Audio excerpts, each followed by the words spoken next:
મારા ખેતરમાં કેરી અને જમરૂખનો બગીચો હતો. હું એકલો હતો. મારી પત્નીનું અવસાન થઈ ચૂક્યું હતું. કેરીના બગીચામાં ઘાસ કાપવા માટે મારે કેટલીક સ્ત્રીઓની જરૂર હતી. તેથી હું નજીકના ગામમાં સ્ત્રીઓને જોવા ગયો. પણ મને માત્ર એક જ સ્ત્રી મળી. તે ખૂબ સુંદર હતી. તેની ઉંમર આશરે 27-28 વર્ષની હશે, પણ તે વિધવા હતી. હું તેને મારી ગાડીથી ખેતરમાં લાવતો અને પાછી છોડવા જતો. એક દિવસ બપોરે ખેતરમાં કોઈ નહોતું. માત્ર હું અને તે, અમે બંને જ હાજર હતા.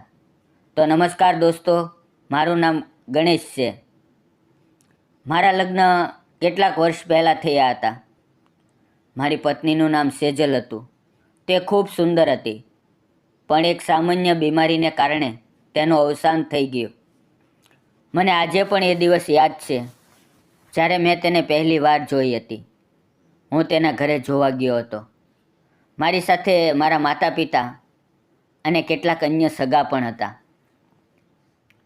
જ્યારે તે ચા લઈને આવી, ત્યારે મેં તેને પહેલી વાર જોઈ. તે ખૂબ સુંદર લાગી રહી હતી. તેણે લીલી રંગની સાડી પહેરી હતી. કાનમાં ઝુમકા હતા અને કપા પર એક નાની બિંદી હતી. સીધી લાંબી નાક, ગોરો રંગ, પૂરી ઊંચાઈ અને કાળા રેશમી વાળ. તે ખરેખર ખૂબ સુંદર હતી. પહેલી જ નજરે હું તેના પ્રેમમાં પડી ગયો. જ્યારે તે મારા ઘરે આવી, ત્યારે મેં તેને એક રાજકુમારીની જેમ સંભાળવાનું શરૂ કર્યું. તેને જે કંઈ જોઈએ તે હું લાવીને આપતો. હું તેના પર ખૂબ પ્રેમ કરતો હતો. તે પણ મારા પર ખૂબ પ્રેમ કરતી હતી. તેથી હું ખૂબ કાળજી લેતો હતો. હું ખેતરમાં ખૂબ મહેનત કરતો હતો, પણ તેને કદી ખેતરમાં લઈ ગયો નહીં. તે હંમેશા ઘરે જ રહેતી. પણ અચાનક તે બીમાર પડી ગઈ અને એ જ બીમારીમાં તેનું દેહાંત થઈ ગયું. અમારે કોઈ સંતાન નહોતું. હું પૂરેપૂરો એકલો થઈ ગયો.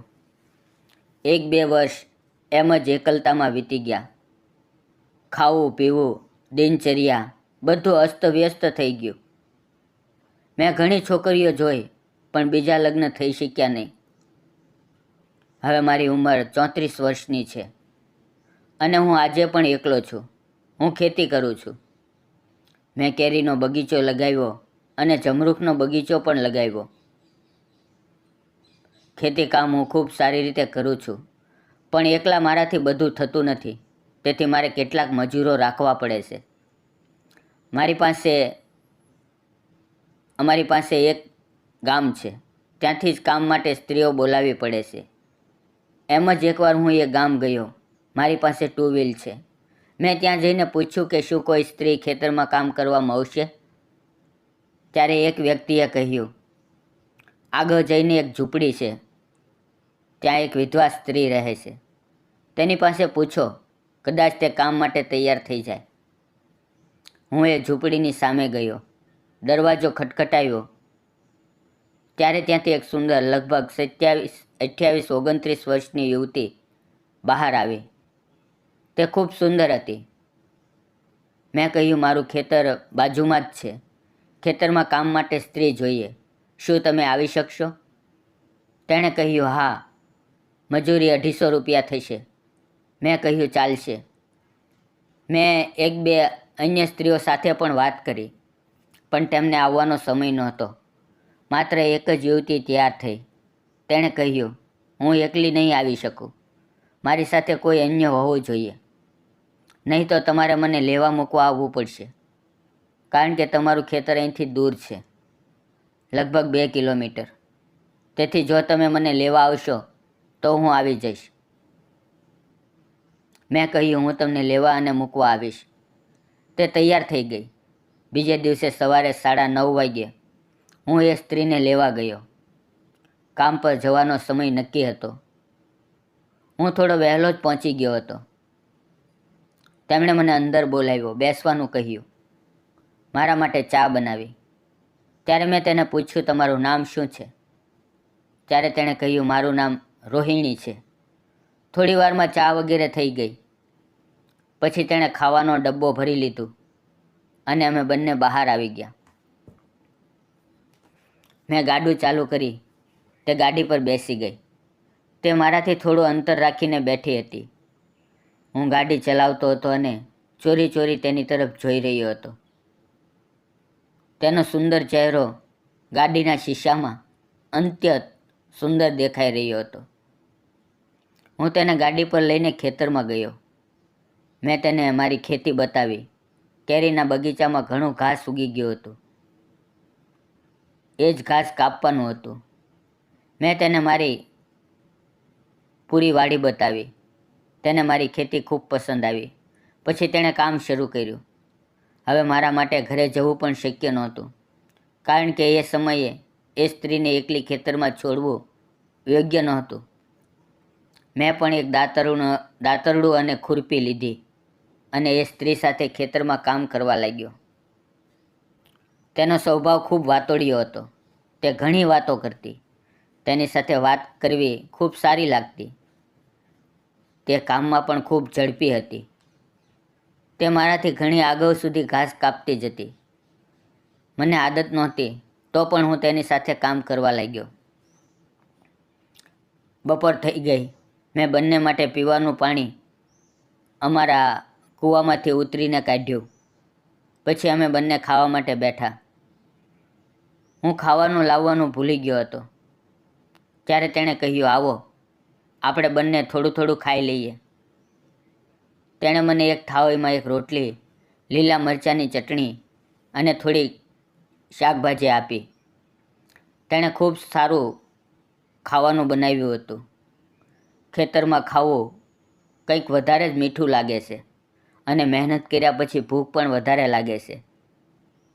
એટલામાં મારું પેટ ન ભરાયું. મને હજુ પણ ભૂખ લાગી હતી, પણ હું ડબ્બો લાવવાનું ભૂલી ગયો હતો. તેથી એ શક્ય ન થઈ શક્યું. હવે ધીમે ધીમે 1-2 દિવસ વીતી ગયા. લગભગ અડધું ખેતર સાફ થઈ ગયું હતું. ધીમે ધીમે અમારી સારી ઓળખાણ થઈ ગઈ. તેણે મને પૂછ્યું, તમારા ઘરમાં કોણ કોણ છે? મેં કહ્યું, મારા થોડા વર્ષ પહેલાં લગ્ન થયા હતા, પણ મારી પત્નીનું અવસાન થઈ ગયું. હવે હું એકલો રહું છું. આ મારી ખેતી છે. આ બધું હું એકલો જ કરું છું. ઘણી છોકરીઓ જોઈ, પણ કોઈ છોકરી મને મળી નહીં. એમ જ વાત કરતાં કરતાં મેં પણ તેના વિશે પૂછ્યું. તે બોલી, મારી પણ તમારા જેમ લગ્ન થયા હતા, પણ મારા પતિને તે ક્યાં ગયો કંઈ ખબર જ ન પડી. હવે લગ્નને 8-9 વર્ષ થઈ ગયા છે, પણ તે કદી પાછો ફર્યો જ નહીં.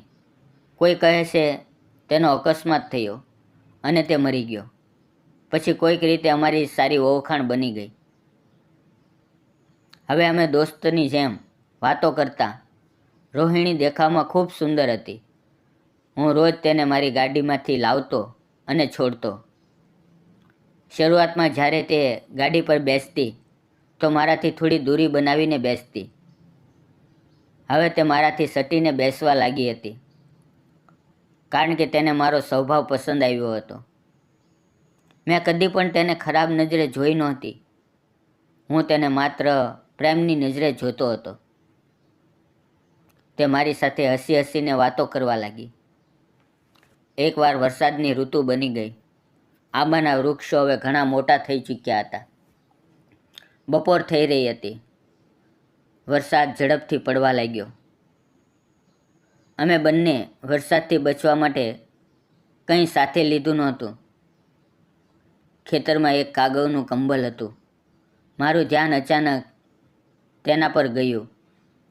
હું દોડીને તે લઈ આવ્યો અને અમે એક આંબાના વૃક્ષ નીચે બેઠા. એ કાગળ અમે માથે ઓઢી લીધો. અમે બંને ખૂબ પાસ આવી ગયા હતા. તે મારી આંખોમાં જોઈ રહી હતી અને હું તેની આંખોમાં જોઈ રહ્યો હતો. વરસાદ અચાનક બંધ થઈ ગયો. રોહિણી શરમાઈ ગઈ. પછી તે પાછી ખેતરમાં જઈને કામ કરવા લાગી. હવે હું તેના પ્રેમમાં પાગલ થઈ ગયો હતો. મને દર વખતે રોહિણી જ દેખાતી. સાંજે હું ઘરે ગયો. પણ એ રાત્રે મને ઊંઘ ન આવી. હું પથારીમાં ઇધર ઉધર કરવટ બદલતો રહ્યો. હું રોહિણીનું સપનું જોઈ રહ્યો હતો. રોહિણી મારી આંખોની સામેથી હટતી જ નહોતી. તે ખૂબ સુંદર લાગી રહી હતી. મને વારંવાર એમ લાગતું હતું કે તે મારી સામે જ ઊભી છે. મને તેનો આભાસ થઈ રહ્યો હતો. બીજા દિવસે હું રોહિણીને લેવા ગયો. રોહિણીએ આજે ખૂબ સુંદર સાડી પહેરી હતી. તેણે પોતાના વાળ ખુલ્લા છોડ્યા હતા. કપાળ પર ટીલકી લગાવી હતી, જેનાથી તેનો ચહેરો વધુ નિરખી રહ્યો હતો. ગામથી ગાડી થોડી દૂર નીકળી. હવે આસપાસ કોઈ નહોતું. રોહિણી મારાથી સટીને બેઠી હતી. રોહિણીએ મને અચાનક ગળે લગાવી લીધું અને મારા ખંભે માથું મૂકી દીધું. મને ખૂબ સારું લાગ્યું. અમે બંને ખેતરમાં પહોંચ્યા. રોહિણી નીચે ઉતરી. તે મારી તરફ જોઈ રહી હતી. તે મારી તરફ જોતી જોતી ખેતરમાં ચાલી ગઈ અને ઘાસ કાપવા લાગી. કદાચ રોહિણીને હું પણ પસંદ આવવા લાગ્યો હતો. તેથી તે એક પગલું આગળ વધી ચૂકી હતી. એ દિવસે ખૂબ તેજ ધૂપ હતી. ગરમી વધુ હતી. અમે 12 વાગ્યે જ કામ બંધ કરી દીધું અને એક આંબાના વૃક્ષ નીચે જઈને બેઠા. રોહિણીએ મારી પાસે પાણી માંગ્યું. મેં તેને એક તાંબાના વાસણમાં પાણી આપ્યું. તે પાણી પી રહી હતી. તેના ગોરા ગળામાંથી નીચે જતી પાણીની ધાર મને સ્પષ્ટ દેખાતી હતી. તે એટલી ગોરી અને ઉજળી હતી. તેની નાજુક કાયા મને તેની તરફ આકર્ષિત કરી રહી હતી. હું રોહિણીને એક ટક જોઈ રહ્યો. રોહિણીએ મારી પાસે પૂછ્યું, શું જોઈ રહ્યા છો? મેં કહ્યું, તારું સૌંદર્ય જોઈ રહ્યો છું. તું કેટલી સુંદર લાગે છે. તારે બીજા લગ્ન કરી લેવા જોઈએ. તે બોલી, મને કોઈ સારો છોકરો મળ્યો જ નહીં અને કામના કારણે સમય જ ન મળ્યો. હું ગરીબ છું. કોણ મારી તરફ ધ્યાન આપશે? મેં કહ્યું, મને તું ખૂબ પસંદ છે. મને તારી જોડે પ્રેમ થઈ ગયો છે. રોહિણીની આંખોમાં તુરંત આંસુ આવી ગયા. ત્યારે તે ઉઠીને મારી પાસે આવીને બેઠી. તેણે પોતાનું માથું મારા ખોળામાં મૂકી દીધું અને મારી તરફ જોવા લાગ્યો. હું તેની આંખોમાં જોતો રહ્યો. મેં તેનો હાથ પકડ્યો અને રોહિણી મારી સાથે વાત કરી રહી હતી. તે મને કહી રહી હતી, તમે પણ ખૂબ સારા છો. મને પણ તમારા પર પ્રેમ થઈ ગયો છે. ચાલો આપણે લગ્ન કરી લઈએ. હું પણ રોહિણી સાથે લગ્ન કરવા તૈયાર થઈ ગયો. હવે રોહિણી રોજ કામ પર આવવા લાગી. અમે બંને એકબીજાને મળતા. હવે અમારા બંનેના દિલ મોહી ચૂક્યા હતા. કેટલાક દિવસો પછી અમે ગામના મંદિરમાં જઈને લગ્ન કરી લીધા. હવે રોહિણી અને હું અમે સાથે રહીએ છીએ. અમે બંને ખૂબ ખુશ છીએ. સમાજે અમને બદનામ કરી દીધા, પણ અમે તેની વાતોની પરવાહ ન કરી. હવે તે મા બનવાના સપના જોઈ રહી છે. હું પણ પિતા બનવાનું સપનું જોઈ રહ્યો છું. ઘણા દિવસોનો અધૂરો પ્રેમ હવે મને મળવા લાગ્યો છે. અમે બંને ખૂબ ખુશ છીએ. રોહિણી ઘરનું બધું કામ કરે છે. હું ખેતરનું બધું કામ કરું છું. અમે બંને ખૂબ ખુશ છીએ. મિત્રો અને બહેનો, મેં રોહિણી સાથે લગ્ન કર્યા. આ વિશે તમને શું લાગે છે? શું મેં સાચું કર્યું કે ખોટું? કૃપા કરીને કોમેન્ટમાં જરૂર કહેજો.